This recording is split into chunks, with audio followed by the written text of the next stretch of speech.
आप सभी मुसैला पंचायत वासियों से नम्र निवेदन है कि आने वाले चुनाव में वार्ड नंबर 6 से वार्ड सदस्य के भावी उम्मीदवार राजेश विश्वकर्मा जी को भारी मतों से विजयी बनाएं।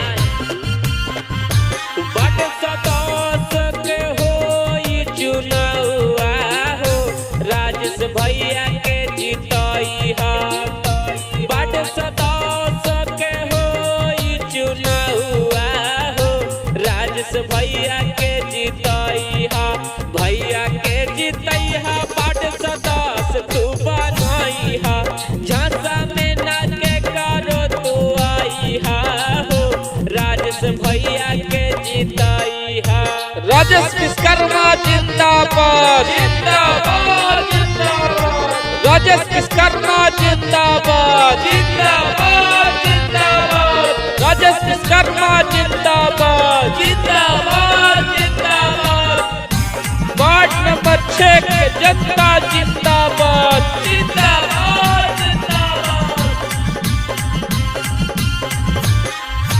वार्ड नंबर 6 में पूरा करी है विकास जी। वार्ड सदस्य अबरी बनी है, दे दी आशीर्वाद जी, आशीर्वाद जी, आशीर्वाद जी। वार्ड नंबर 6 में पूरा करी है विकास जी।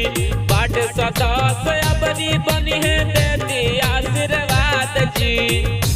अपन वार्ड के सनावा बढ़ाई हाजी के रोझासा में न आई हा। वार्ड सदस्य के हो चुनाव जी, राजेश भैया के जीताई हा। राजेश विश्वकर्मा जिंदाबाद जिंदाबाद जिंदाबाद, राजेश विश्वकर्मा जिंदाबाद जिंदाबाद जिंदाबाद। वार्ड नंबर 6 के जनता जिंदाबाद जिंदाबाद जिंदाबाद।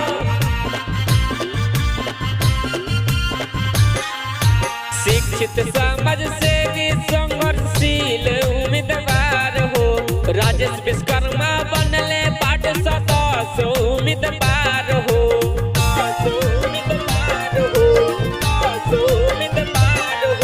शिक्षित समाज सेवी संघर्षशील उम्मीदवार हो, राजेश विश्वकर्मा